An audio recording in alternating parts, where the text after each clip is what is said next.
Hi, hi, hi, hi, hi! Kumusta mga kababayan? Kumusta po kayo? Ito po si Ka Eric sa ating video Talakayang Bayan. Mga kababayan, saan man po kayong panig ng mundo, saang mang bahagi ng Pilipinas, nawa po ay nasa mabuting kalagayan po kayo at matatag pa rin po ang ating kalooban sa pagharap sa lahat ng mga paghamon sa buhay na ating sinusuong. Ayan! Maraming salamat sa patuloy na pagtangkilik, pagsubaybay at pag-promote ng ating mga video sa Ka Eric Celis YouTube channel at pati na rin po kapag nagkakaroon tayo ng live every 9:15 in the evening, alas 9:15 ng gabi sa Philippine Standard Time, live stream po yan with Ka Eric, balita at talakayan. Ngayon, mayroon po tayong natanggap na ulat balita. Limited reliable source lang po ito na tinabla at hindi sinipot ni Mayor Magalong ang ipinatawag na pagpupulong sa kanya ni Marcos Jr. sa Malacanang. Ayan. Ang sagot ni Mayor Magalong doon po sa emisaryo, para ano pa, nag-resign na ako. Wala nang dahilan para ako ay ipatawag pa sa Malacanang. Yan daw po ang naging katugunan ni Mayor Magalong. Halata po na talagang dinamdam ni Mayor Magalong ang pangbabastos at ang pagpapasakay sa kanya ni Marcos Jr. at ng mga grupo nito sa pagkukunwari nila Marcos na kunwari ay kasama si Mayor Magalong sa mag-iimbestiga hinggil po sa issue ng pandarambong at malawakang korupsyon na nagaganap sa maraming mga proyekto ng gobyerno, lalo na sa ilalim ng administrasyon ni Marcos Jr. Maliban po dito sa medyo nabastos nga at nasakta ng damdamin ni Mayor Magalong dahil nauna pang inihayag ni Marcos Jr. sa pamamagitan ng kanyang pambansang tagapagtahol si Aling Claire Marites, ang kanyang barker, na pinapareview ni Mr. Marcos ang possibility ng conflict of interest at ang questionable legal basis sa pagkakatalaga kay Mayor Magalong dito sa pagiging bahagi ng so-called Independent Commission on Infrastructure. From the very start po, dapat alam ito ni Marcos. Very elementary law procedure po yan sa mga naglilingkod sa gobyerno. And besides, nandyan po ang kanyang executive secretary, ang kanang kamay niya, na kasakasama niya dyan halos araw-araw sa palasyo ng Malacanang at naging Chief Justice of the Supreme Court, itong si Lucas Bersamin. Bakit hindi niya in-advise si Marcos Jr. na kung maari tingnan muna ang legalidad hinggil sa pagkakatalaga ni Mayor Magalong dito sa pagiging bahagi ng Independent Commission for Infrastructure, sapagkat si Mayor Magalong bilang alkalde ng Baguio City is an elected public official at sa ilalim ng saligang batas at mismo sa local government code ay hindi po pinapahintulutan na ang isang elected public official na nasa elective position, meaning to say, ikaw po ay inihahalal ng taong bayan, bawal ka po mabigyan ng iba pang posisyon sa gobyerno sapagkat yan ay mahuhulog sa conflict of interest. Ngayon, alam ito ni Lucas Bersamin. At alam din niya ni Marcos, most likely, nangonsulta din ito kay Lucas Bersamin.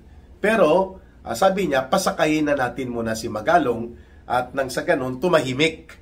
Dahil nga, naging kritiko si Mayor Magalong ng maraming mga katiwalian na sumasabog, lalo na ang pandarambong sa flood control projects na kanyang pinupuna to the point na pinangalanan nga niya na dito bumabalik sa gang o sa sindikato sa House of Representatives na walang ibang namumuno kundi si Martin Romualdez.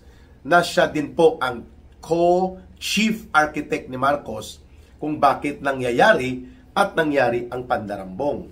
So para tumahimik si Mayor Magalong, ang gimmick ni Marcos ay i-manage siya. At para hindi siya makaatake, pinapasok siya sa bitag na alam ni Marcos at nila Lucas Bersamin na may konflikto sa batas. At ito na nga, tumahimik si Mayor Magalong at hindi na siya nagsalita against the government at hindi na siya nag-pursue ng kanyang mga posisyon hinggil sa kasindikatuhan sa budget. Lalo na ang mga maniobrahan ng kriminal na pagpapalusot at pangsindikato na ginagawa sa House of Representatives under the leadership of Martin Romualdez. Kaya na-control sa loob po ng halos 2 linggo, na-control si Mayor Magalong at hindi po siya sumama doon sa malawakan na panawagang pagbangon at pagtuligsa laban sa korupsyon. Nag-epektibo po ang ganong style ni Marcos. Subalit ng mukhang may nakakapansin na hinggil dito sa paglabag sa batas at hindi makokontrol si Mayor Magalong sapagkat kahit na siya ay pinakiusapan na ni Boyeng Rimulya ayon sa source at ni John Vic Rimulya na ang investigasyon ay hanggang doon lang sa mga ginawa at involvement ni Saldico at mga kasabwat niya, out dito si Speaker Martin Romualdez. Ayun! Aba, hindi po nagustuhan ito ni Mayor Magalong na dinidiktahan at minamaniobra ang totoong layunin at ang totoong gagawing mga misyon nitong so-called Independent Commission on Infrastructure. Mantakin mo, kausapin ka ng magkapatid na ito, Secretary of Justice, at itong DILG Secretary na si John Vic Rimulya na mayroong direct supervision sa mga local government officials, being the Department of Interior and Local Government Secretary. Ang DILG po ang may supervising authority sa mga pagpapangasiwa sa mga gobernador, mga alkalde at mga local officials. That include Mayor Magalong. So kinausap pala ito ayon sa ating source na nanggagaling mismo sa loob ng Malacanang at hindi po nagustuhan ni Mayor Magalong ang pahiwatig nila Boyeng Rimulya ng DOJ at ni John Vic Rimulya na kapatid nito ng DILG na tututukan lang ang mga ginawa na kasindikatuhan ni Saldico. Meaning out dyan si Romualdez, out din si Marcos. Ayun!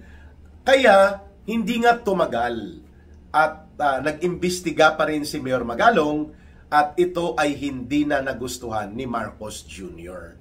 Kaya lumabas po itong hinahanapan nila ng pamamaraan kung paano ihuhulog si Mayor Magalong at mapa-out at hindi na nila makokontrol ang kanyang galaw sa loob nitong so-called investigation body nila ay lumabas po itong statement mula sa Malacanang sa pamamagitan ng pambansang Marites ni Marcos, ang kanyang tagapagtahol na si Aling Claire Marites, na pinapacheck ng Pangulo ni Marcos Jr. daw ang legal basis kung wala bang conflict of interest at walang nalabag na batas sa pagkakatalaga kay Mayor Magalong.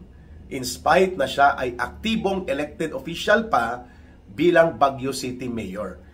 Wow! Doon po nasaktan ang pride at ang personal na values nito ni Mayor Magalong dahil parang sinasabi na you're out without telling you to go out, no?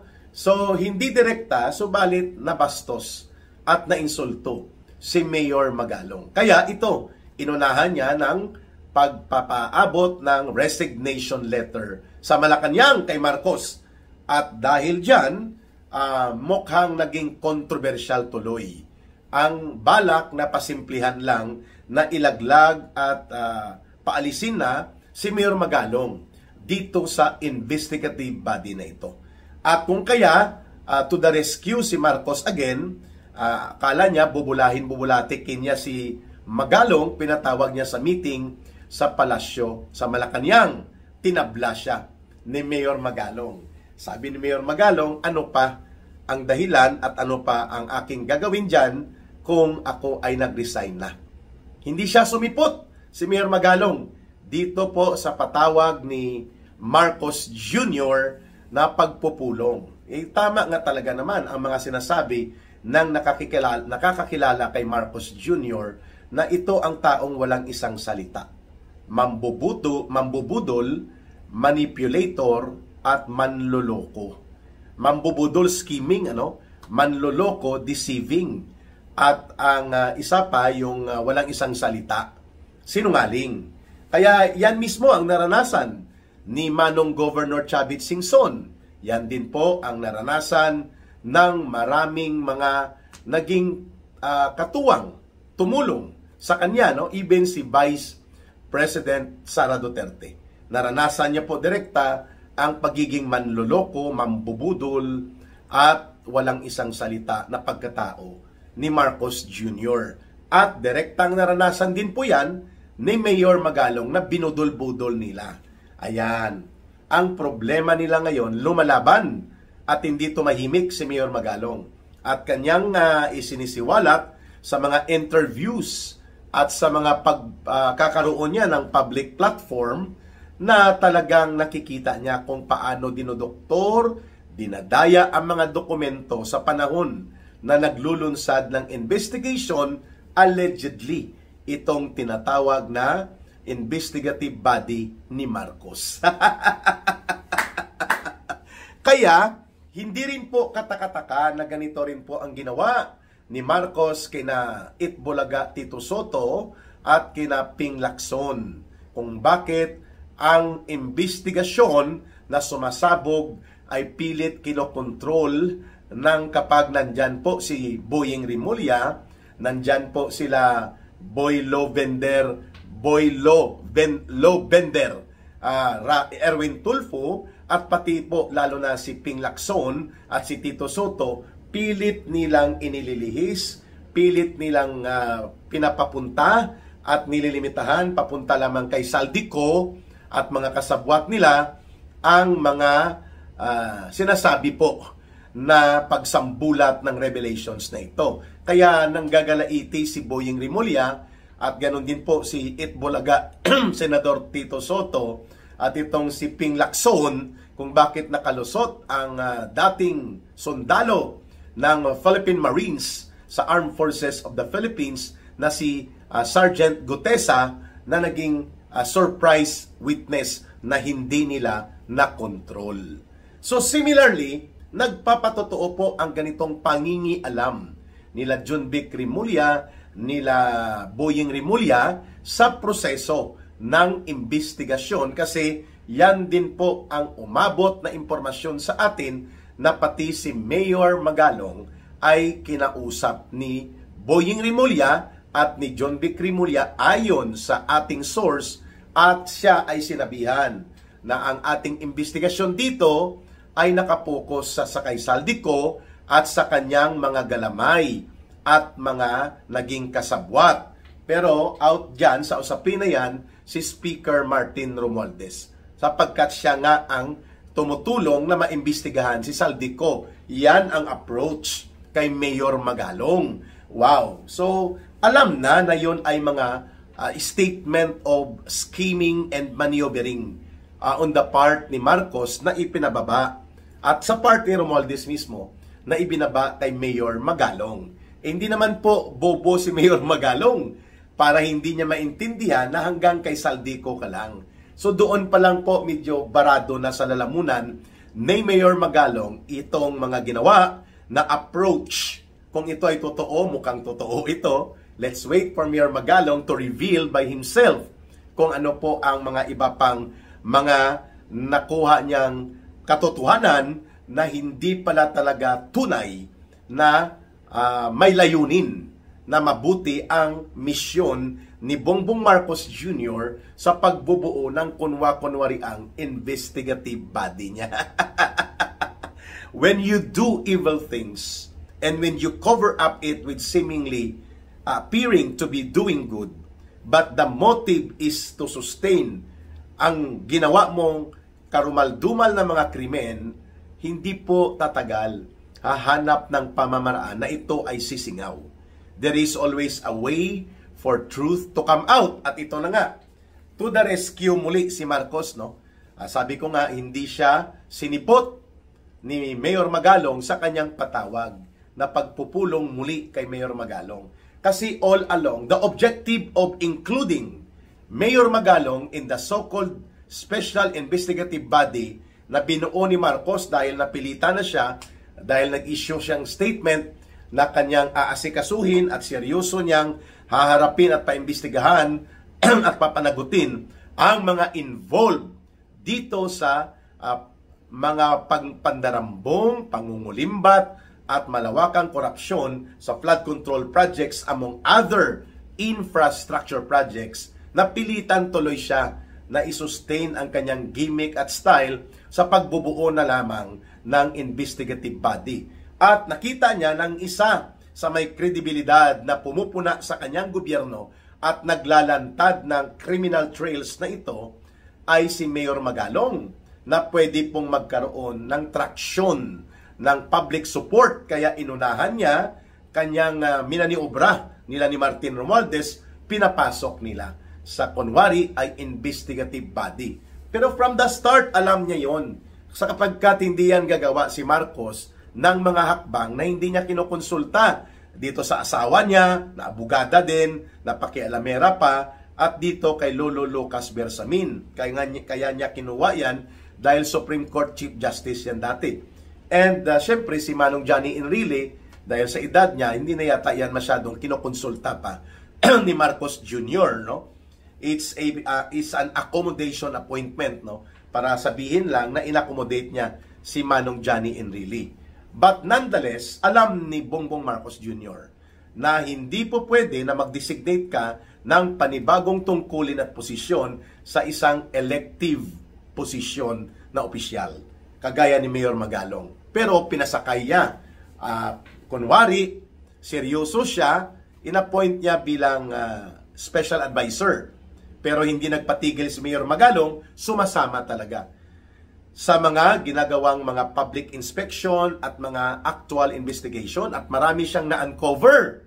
Ngayon mukhang parang kagaya din kay Senator Marcoleta na pinayagan nila Marcos at nila Romualdez na sige, pahawakan na lang natin ang Senate Blue Ribbon Committee sapagkat kontrolado pa nila ang majority senators. Subalit, kinausap niya rin si Marcoleta. At doon sa pag-uusap ay kunwari sinabi niya, sige Manong, mag-imbestiga po kayo at susuportahan ko kayo. Subalit nang sumasabog na ang mga iskandalo at napupunta na hindi lamang kina Saldico at nabubulgar na may mga kontraktor din na na-involve sa pangungulikta ang mga tauhan ni Romualdez, biglang nagmaniobra, lalo na nang lumantad ang Diskaya couple at nagkaroon po ng biglaang sinumpaang salaysay at inihayag sa Senate Blue Ribbon Committee. Yun pala, kontraktor din ni Sandro Marcos at nila Bongbong Marcos sa kanilang mga proyekto doon sa Ilocos Norte, itong Diskaya couple. Mantakin mo yan, automatic, within 24 hours, hinabol nila Marcos na mapatanggal si Chis Escudero at si Senator Marcoleta, at nagkaroon ng realignment of majority senators para makokontrol ang anumang investigasyon na sumasabog sa loob ng Senado. Ganyan na ganyan po ang maniobra ni Marcos at nila Romualdez, and even ang isang calibrated na kunwari ang resignation bilang Speaker of the House ni Romualdez, mga damage control po yan ni Marcos. Sapagkat ako po ay naniniwala na tumutugma sa katotohanan ang isinisiwalat ni Manong Governor Chavit Singson na ang punong kriminal na mastermind sa flood control projects, walang iba si Marcos at ang kanyang major conspirator, si Romualdez. Sila Saldico at iba pa na mga nai-involve dito at nagkakaroon ng pagsisiwalat, kagaya ng mga kriminal na mga kasabwat ni Saldico na mga kongresista sa Big Six gang nila ni Romualdez. yung kriminal na mga sindikato sa DPWH at mga kriminal at sindikato na contractors, lahat po ito ay mga actors lamang in the big game of plunder and massive corruption na ang nagpasimuno at kumumpas nito overall, walang iba, si Marcos at Romualdez. Mukhang natutumbok at papunta doon ang ginagawang mga investigation ni Mayor Magalong at hindi makokontrol ni Marcos, sasambulat at sasambulat talaga na aabutin pati si Martin Romualdez. At kapag inabot na si Martin Romualdez, aabutan na rin po si Marcos Jr. And that is the reason na pinaputok itong kunwari may kontrobersya at legal infirmities sa pagkaka-appoint kay Mayor Magalong dahil may conflict of interest at mayroong probisyon ng batas na nilabag sa ligang batas at sa local government code na all along alam natin. Alam ito nila Marcos. Pero it was a trap. It was not a trust. Trap po yun ni Marcos, no? Ngunit hindi po lubusang nabitag si Mayor Magalong sapagkat siya po ay umalis, nagtender ng resignation at ngayon tinatabla niya na muli si Marcos Jr. to the point na hindi niya sinipot ang pagpupulong sa Malacanang at ngayon po ay nabubulgar ang mga maniobra ng magkapatid na John Vic at Boying Rimulya. On him na malimitahan at mapokus lang hinggil dito sa kay Saldico. The pattern of cover-up, the pattern of maneuver para lituhin, linlangin at lokohin ang mga mamamayan na siyang katangian mismo ng panggobyerno ni Marcos at ng kanyang pinsan na si Romualdez are very imminent and pronounced sa nangyaring karanasan ni Mayor Magalong. Ayan! Magbabalik po ang ating video analysis, no, sa mga impormasyong sumasabog at kumakalat, pati po itong Aguado Residence, ang kalye ng korupsyon papuntang palasyo. Pag-uusapan din po natin yan. And then may kumakalat na panawagan na Marines versus corruption. Mga magagandang topic yan na pag-uusapan sa ating video analysis and video sharing with Ka Eric.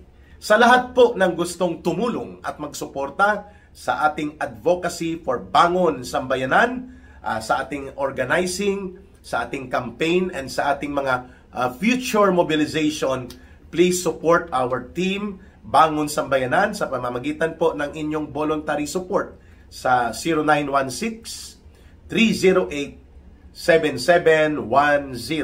GCash number po yan, at the same time line, para po kay Langging or Ruhilda Celis, ang aking asawa. Again, ang numero po niya, sa gustong tumulong voluntarily, out of your sincerity, sa ating advokasya, Bangon Sambayanan, at ibangon ang dangal ng bansang Pilipinas, you can contact and you can send your support sa 0916-308-7710. Mabuhay ang sambayanang Pilipino! At mahalin natin palagi ang bansang Pilipinas sapagkat walang ibang magmamahal nito kundi tayo ring mga Pilipino. Para sa Diyos at sa Pilipinas nating mahal. Ito po si Ka Eric. We will be back sa isa pang video analysis and video sharing in the afternoon. Mamaya-maya po. And then, ang ating balita at talakayan live with Ka Eric every 9:15. Alas 9:15 ng gabi, Philippine Standard Time.